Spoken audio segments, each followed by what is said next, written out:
भैया, सूचना मिली है कि भरत सेना सहित हम पर आक्रमण करने आ रहा है। भैया लक्ष्मण, ये तुम कैसी बात कर रहे हो? भरत जैसा भाई तो मिलना ही दुर्लभ है। बस भ्राता जी, बहुत हो चुका। आपकी इन्हीं बातों ने ही तो हमें इस दशा तक पहुंचाया है। शांति की भी कोई सीमा होती है भैया। भैया राम, भैया राम, भैया राम।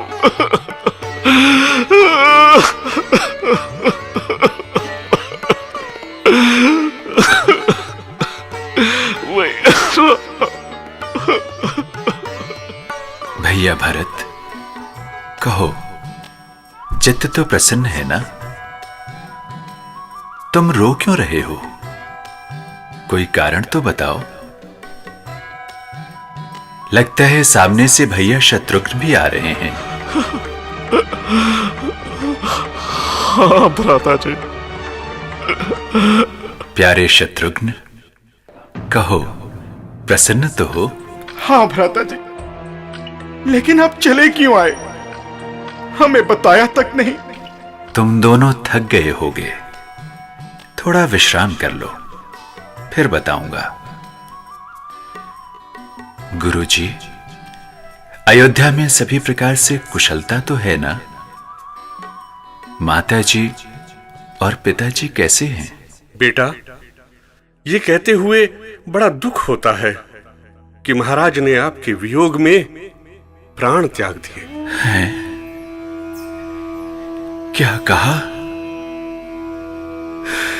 ओह, पिताजी का स्वर्गवास हो गया। बेटा, दुख से कहना पड़ रहा है कि यह अनर्थ तुम सब भाइयों की अनुपस्थिति में हुआ। क्या कहा? क्या भाई भरत भी उस समय वहां पर नहीं थे? हाँ, बेटा भरत उस समय तक ननिहाल में ही था। हाय पिताजी, पिताजी हमें किसके सहारे छोड़ गए? मैं भी कितना अभागा हूं। अंतिम समय में पिताजी के दर्शन भी न कर सका। विपत्ति न जाने हमारे पीछे क्यों पड़ी है। पहले घर से निकालकर हमें जंगलों में बिठा दिया और उधर पिताजी के प्रेम से भी वंचित कर दिया। पिताजी, पिताजी, पिताजी। बेटा, अब अधिक न रो। रोने से कोई फायदा नहीं, इसलिए धैर्य धरो, धैर्य। भ्राता जी, अब आप कृपा करके वापस चलिए, अन्यथा मैं इसी जगह पर अपने प्राण त्याग दूंगा।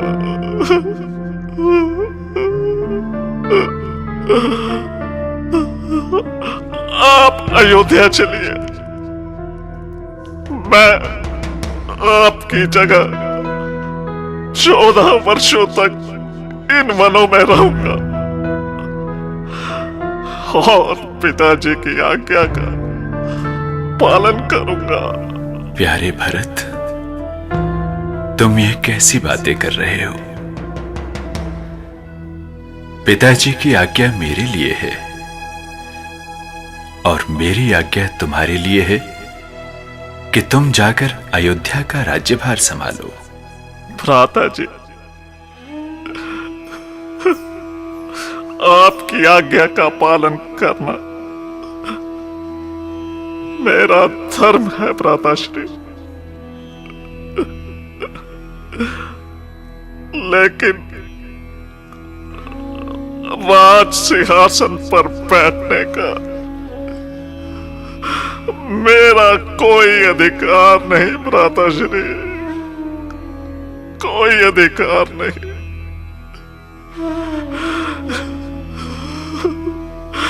इसलिए आप कृपा करके अपनी चरण पादुकाएं मुझे दे दीजिए। आपके लौटने की अवधि तक मैं उनकी पूजा किया करूंगा।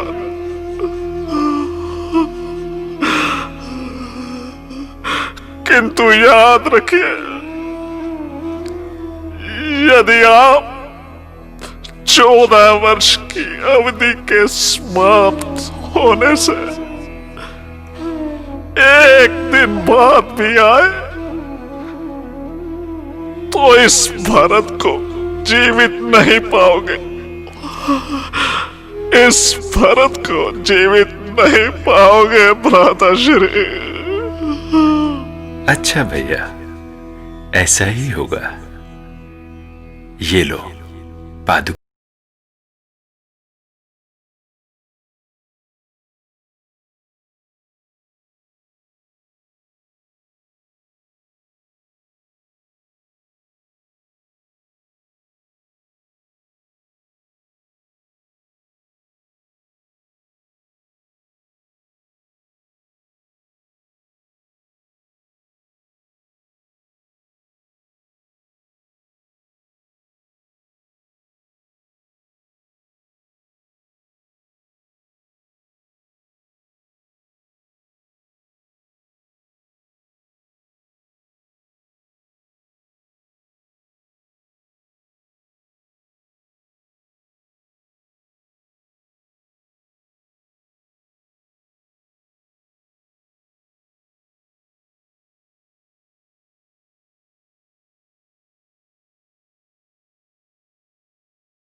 ऐसा प्रतीत होता है कि इस वन में राक्षसों की बहुत संख्या है।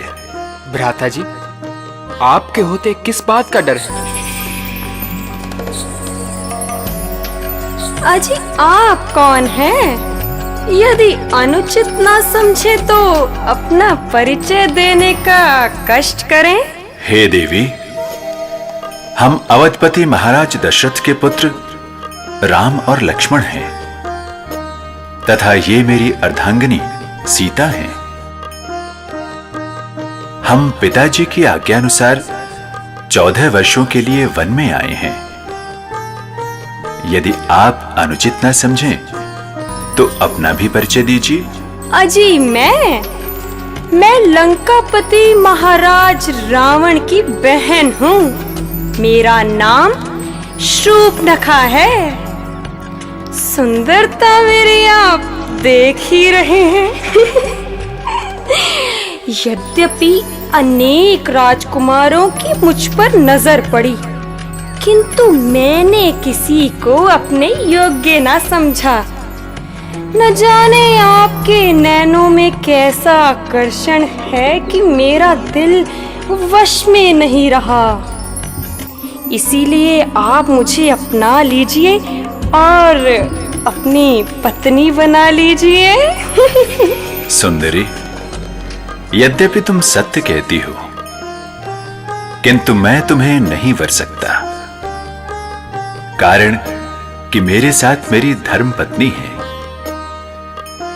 तुम मेरे भाई लक्ष्मण के पास जाओ, वो तुम्हें अवश्य वर लेगा। अजी, आप ही मुझे अपनाइए ना। जब तक जीऊंगी आपके चरण धो धो कर पीऊंगी तथा आपकी सेवा करूंगी। हे सुंदरी, तुम मेरे पास क्यों आई हो? मैं तुम्हारी मनोकामना पूरी नहीं कर सकता, क्योंकि मैं उनका दास हूँ। अजी, आपने मुझे किस जंगली के पास भेज दिया जिसको बात करने का भी ढंग नहीं आता। वो इन सब बातों को क्या जाने। सुंदरी, आप समझती क्यों नहीं? मैं तो पहले ही विवाहित हूं, इसलिए मेरा छोटा भाई ही तुम्हें बरेगा। अब समझी आप मुझे क्यों नहीं अपनाते।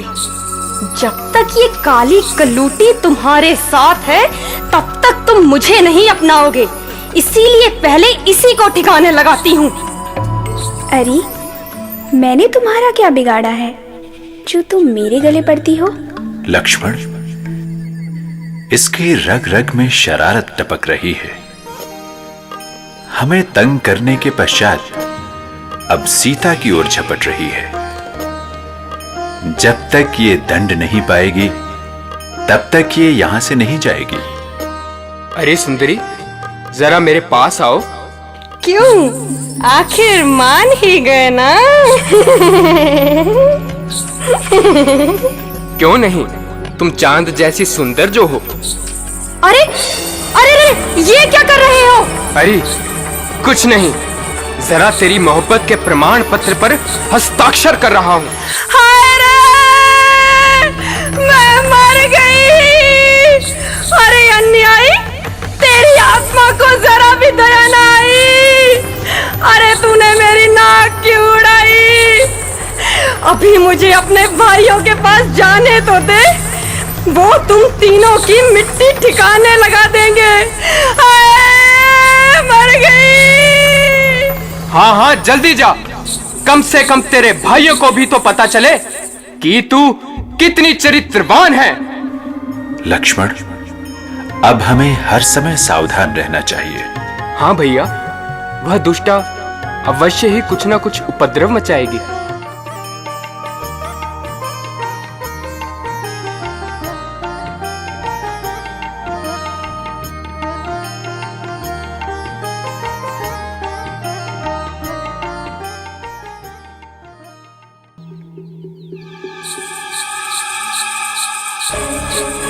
हाय रे, मैं मर गई मैं। अरे कौन मर गया, जरा देखो तो सही। अरे मर गई मैं मर गई। नाक कटी नकटी हुई, चेहरा लहू लुहान हुआ। बता दे पहना श्रुफ नका, कहां तेरा घमसान हुआ? किस जालिम ने यह हरकत की? किसके सर पर मौत खड़ी? जीने से बेसार कौन है? किसकी आई बुरी खड़ी? भैया, मैं पंचवटी में घूम रही थी। आज न जाने कहां से दो वनवासी एक स्त्री के साथ वहां दिखाई दिए। पूछने से ज्ञात हुआ कि वे अयोध्या के राजकुमार राम और लक्ष्मण हैं। उन्होंने मुझ पर बुरी दृष्टि डाली। जब मैंने भागना चाहा तो दुष्ट लक्ष्मण ने मेरी नाक ही उड़ा दी। भैया भैया, उन दुष्टों की ये हिम्मत! वह स्वयं को मौत के मुंह में ले आए हैं। मैं अभी अपने सूरवीरों को भेजकर उनकी मिट्टी ठिकाने लगाता हूँ। नहीं नहीं भैया, मैं भी आपके साथ चलूंगी और उन तीनों का खून पीकर अपनी प्यास बुझाऊंगी।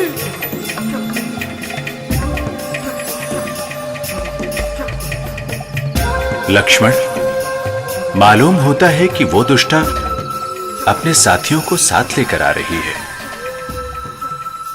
वो देखो, सामने से धूल के बादल नजर आ रहे हैं। इसलिए तुम सीता को किसी सुरक्षित स्थान पर ले जाओ, मैं उनको ठिकाने लगाता हूं। जो आज्ञा भ्राता जी। चलिए माता जी। अरे ओ वनवासी, सावधान हो जा, आज तेरी मौत तुझे न्योता देने आ पहुंची है। अरे दुष्ट, चुपचाप यहां से चले जाओ, वरना तुम्हारा इलाज मेरे पास है। अरे हम बीमार थोड़े ही हैं, जो तू हमारा इलाज करेगा। सीधी तरह से बात कर। ओ दुष्टों, क्यों मेरे हाथ से मरना चाहते हो? यहां से चले जाओ तथा अपने स्वामी से स्वयं यहां आने को कहो। अरे हमें शूर्पनखा की नाक मत समझो, आओ युद्ध करो।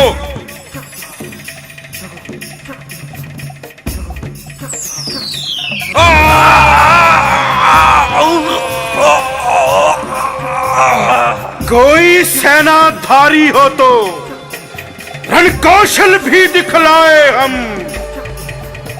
छोटी सी तन्वी वाले पर क्या अपनी गदा उठाए हम। चुप रह नालायक, तुम दुष्टों की छाती छलनी सी कर दूंगा छेद छेद कर मैं। इस छोटी सी धनुही के द्वारा शीश भेद कर दूंगा मैं। अरे नालायक, अब तू मरने के लिए तैयार हो जा।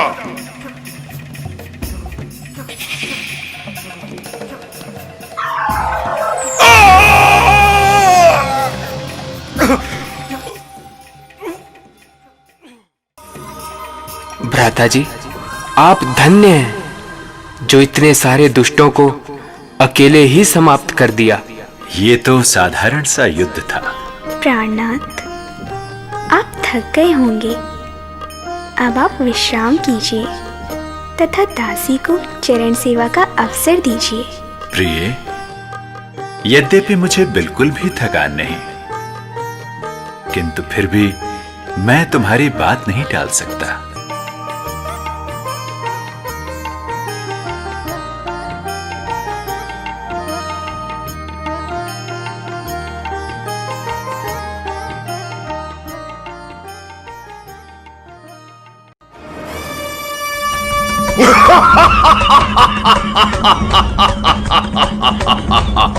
जय शंकर, जय शंकर।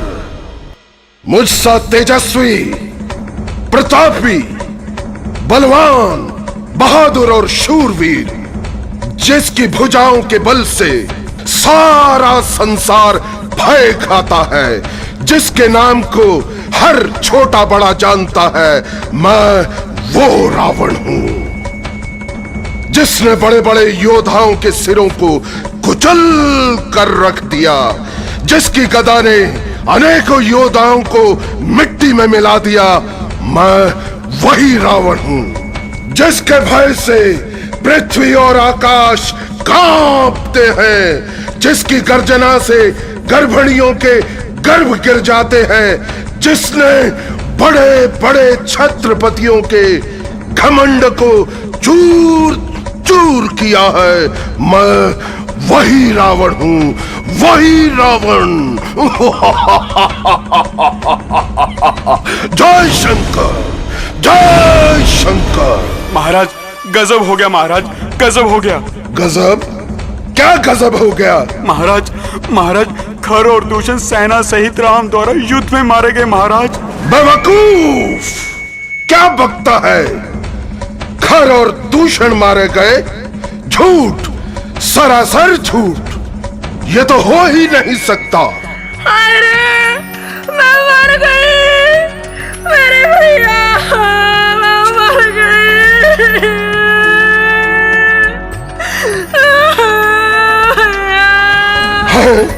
शूर्पनखा, तुझे क्या हो गया जो इस प्रकार खून से लथपथ हो रही है? उन्हीं राम और लक्ष्मण ने मेरी ये दशा की है भैया, जिन्हें दशरथ ने बदचलन समझकर घर से निकाल दिया। अब वो दर दर भटकते हैं तथा लोगों की बहू बेटियों को बुरी नजर से ताकते हैं। किंतु उन्होंने तेरी नाक क्यों काटी? आपके ही कारण मेरी ये दशा हुई। मैं चाहती थी कि राम की स्त्री को किसी प्रकार से लंका में उड़ा कर ले आऊं, क्योंकि वो बहुत ही सुंदर है। हाँ हाँ, कैसा अच्छा होता कि मैं उस स्त्री को आपकी पटरानी बना सकती। बस भैया, जो ही मैं उसकी ओर लपकी कि पापी लक्ष्मण ने मेरी नाक ही साफ कर दी।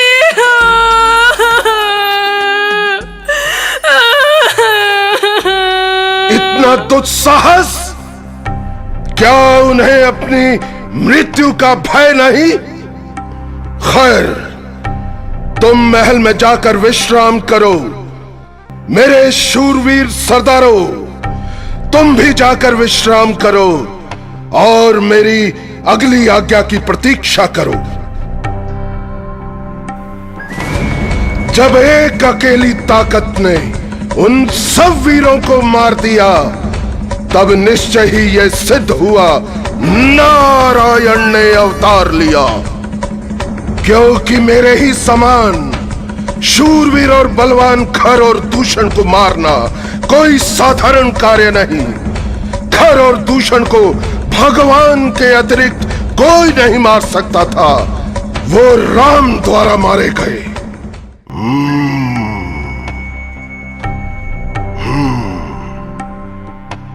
तो क्या विष्णु भगवान का अवतार हो गया?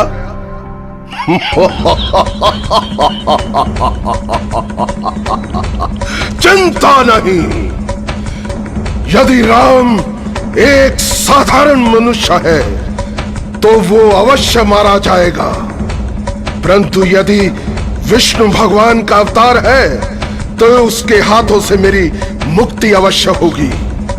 मुझे पूरा विश्वास है कि विष्णु भगवान का अवतार हो गया है।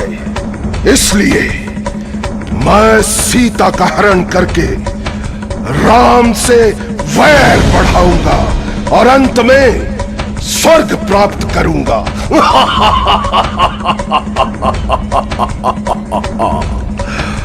सीता, वाह कितना प्यारा नाम है, सीता।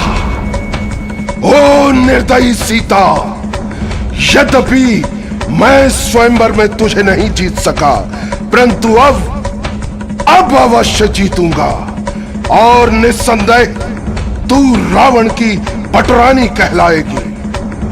शक्ति से, छल से, बल से, कपट से या धोखे से, जिस प्रकार भी हो सके मैं तुझे अवश्य हरूंगा और तुम्हारी सुंदरता से अपने महलों की शोभा बढ़ाऊंगा।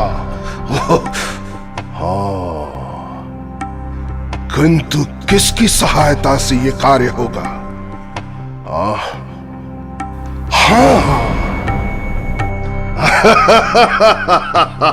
हाँ याद आया, और वो भी उचित समय पर याद आया।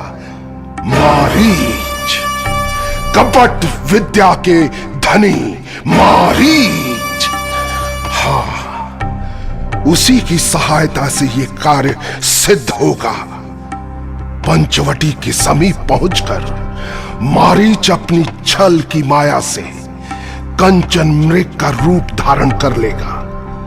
सीता अवश्य उसे पकड़ने के लिए राम को भेजेगी और फिर वो दूर भाग जाएगा। कुछ दूर जाकर राम के स्वर में लक्ष्मण को सहायता के लिए पुकारेगा, और जब लक्ष्मण सहायता के लिए जाएगा, बस उसी समय सीता मेरे चुंगल में होगी, मेरे चुंगल में। मारीच, मामा मारीच।